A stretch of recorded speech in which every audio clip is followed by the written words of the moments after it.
మన రాకేష్ రెడ్డి గారు ఆర్మూర్ ఎమ్మెల్యే కూడా మనకు లైవ్లో జాయిన్ అయ్యారు.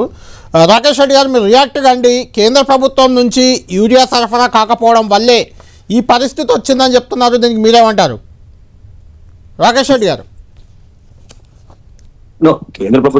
కేంద్ర ప్రభుత్వం నుంచి మీరు ఎంత అడిగితే అంత పంపిస్తాను తప్ప మీకు సరైన లెక్కలు లేకుండా ఆల్రెడీ ఏదైతే వరి ఏదైతే నాట్లున్నాయో అది పెరిగింది, ఎక్స్టెంట్ పెరిగినప్పుడు సరైన ఇన్ఫర్మేషన్ ఇవ్వాలి కేంద్ర ప్రభుత్వానికి. అంటే రాకేష్ రెడ్డి గారు, మీకు ఒక చిన్న పాయింట్ నేను అందిస్తా. ఇప్పుడు శ్రీనివాస్ గారు చెప్పింది రాష్ట్ర ప్రభుత్వం ఇచ్చిన ఇండెంట్ అదే చెప్తున్నా. శ్రీనివాస్ గారు అదే చెప్తున్నా. 9,80,000 మెట్రిక్ టన్నులు కావాలని అడిగారు. అందులో ఈ ఆగస్టు 31 వరకు 8,30,000 మెట్రిక్ టన్నులు రావాలి. సరే, ఆగస్టు 31 మంత్ ఎండ్ వరకు అనుకున్నా 5,42,000 మెట్రిక్ టన్నులు మాత్రమే వచ్చింది. ఇంకా దాదాపు 3 లక్షల మెట్రిక్ టన్నులు రావాలి, మీ నుంచి రాలేదు. కాబట్టి ఇది మా పరిస్థితి అనేది కాంగ్రెస్ వాదన. కాంగ్రెస్ ఏదించినా కాంగ్రెస్ కు ఏదైనా సరే ఇప్పుడు ఒకటి నేను చెప్పదలుచుకున్నది, ఇప్పుడు వాళ్ళు చెప్పింది నేను విన్నాను, నేను చెప్పింది మీరు వినండి. దాంట్లో ఏమైనా తేడాలు ఉంటే తర్వాత సర్దిద్దుకుందాం. మాకు ఎందుకంటే ఇక్కడ ఏదైతే ఇండెక్స్ పెట్టారో ఇండెక్స్ ప్రకారం ఫాలో అవుతున్నాము. ఎందుకంటే భారతదేశంలో ఒకటే రాష్ట్రం లేదు, 30 రాష్ట్రాలు ఉంటాయి, 28 రాష్ట్రాలు ఉంటాయి.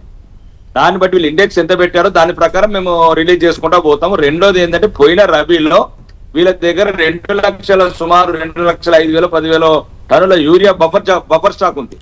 పోయినసారి 9,80,000 టన్నుల యూరియా అవసరం ఉంటే మేము సుమారు 12 లక్షల వరకు పంపించాము. అప్పుడు సుమారు 2,05,000 టన్నుల బఫర్ స్టాక్ ఉంది. కరెక్ట్.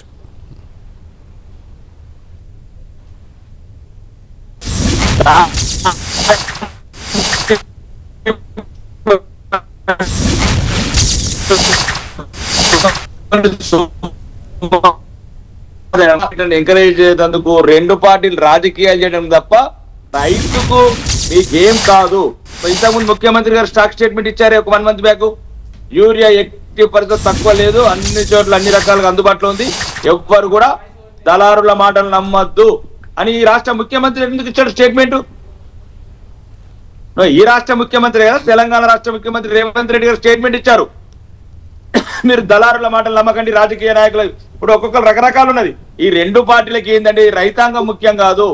ఇప్పుడు నిన్న కాక మొన్న పార్లమెంట్ లో నడ్డా గారిని కలిస్తే ఇమ్మీడియట్లీ 50,000 టన్నులు రిలీజ్ చేశారు. రాకేష్ రెడ్డి గారు, మీరు చెప్పాలి. అంటే కేంద్రం ఇప్పుడు యూరియా కొరత తీర్చే పరిస్థితి ఉందా, లేకుంటే ఇదే పరిస్థితి? ఎందుకంటే పొట్ట దశలో ఉంది ఇప్పుడు వరి, పూత దశలో పత్తి ఉంది, 2 ప్రధాన పంటలు తెలంగాణలో. ఆ తర్వాత మీరు యూరియా ఇచ్చినా వాళ్ళకు ఉపయోగపడకపోవచ్చు, అలాంటి పరిస్థితి ఉంటుంది. కాబట్టి తెప్పిస్తారా? 2,88,000 మెట్రిక్ టన్నులు కావాలి ఇంకా.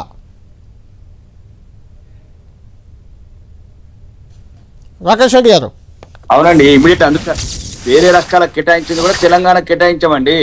వేరే రాష్ట్రాలకు ఇచ్చింది కూడా ఇమ్మీడియట్లీ. ఇక్కడ పరిస్థితి తీవ్రత దృష్ట్యా వీళ్ళ అలసత్వం వల్ల రాష్ట్ర రైతాంగం నష్టపోవద్దు. ఈ కాంగ్రెస్ బీఆర్ఎస్ ఒక రాజకీయ క్రీడల తెలంగాణ అమాయక రైతాంగం నష్టపోకూడదని నిన్న కిరికరన్ ఎయిర్పోర్ట్ తమిళనాడు సీపోర్ట్ నుంచి ఇమ్మీడియట్ 10,000 టన్నులు తెలంగాణకు తరలించాము. క్రిప్కో కావచ్చు, ఇప్కో కావచ్చు, అన్ని ఫ్యాక్టరీలలో ఏ స్టాకు ఎక్కడున్నా మిగతా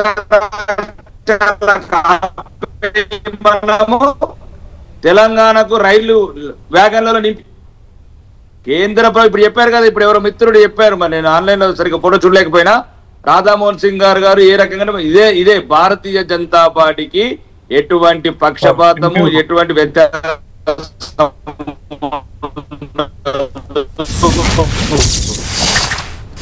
ఎవరు ఏ రకంగా ముందు వచ్చినా అక్కడున్న సర్దుబాటును బట్టి, వేరే రాష్ట్రాలను బట్టి, అక్కడున్న కోటాను బట్టి తెలంగాణ రాష్ట్రానికి ప్రాధాన్యత ఇష్టమైంది. పోచారం శ్రీనివాసరెడ్డి వ్యవసాయ శాఖ మంత్రి ఉన్నప్పుడు భారతీయ జనతా పార్టీ మంత్రి కేంద్ర రాధామోహన్ సింగ్ గారు ఈ రకంగా మాకు బఫర్ స్టాక్ ఇచ్చారని పెరిగింది పట్టించుకోకుండా ఏదో ఆ రాజకీయాలు ఈ రాజకీయాలు రైలు రాజకీయాలు ఈ రాజకీయాలు చేసుకుంటే వీళ్ళు రైతాంగాన్ని మర్చిపోయి చివరి టైంలో మమ్మల్ని బ్లేమ్ చేస్తే ఏమొస్తుందండి?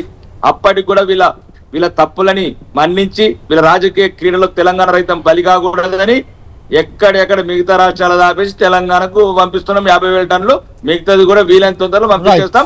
తెలంగాణ రైతుకు ఎట్టి పరిస్థితుల్లో ఒక్క యూరియా గింజ కూడా స్టాక్ కూడా కొరత రాని రాజకీయాలు చేస్తే చేయండి. రాకేష్ అన్న, నువ్వు ప్రత్యేకంగా అన్న రాకేష్ అన్న నమస్తే. అన్న కొంచెం కొంచెం మన అందరం కలిసి రైతులను ఆదుకోవాలని ఒక్క కొంచెం నిమిషం. మీరు కూడా గట్టిగా మాట్లాడుండ్రే, తెప్పించే ప్రయత్నం చేయరు. 50,000 కాకుండా మనకి ఇంకా 1,78,000 ఇప్పుడు నిన్నటి వరకు రావాల్సి ఉండే, కొంచెం ప్రయత్నం చేయరన్న, కొంచెం ప్రయత్నం రైట్ చేయండి. రైట్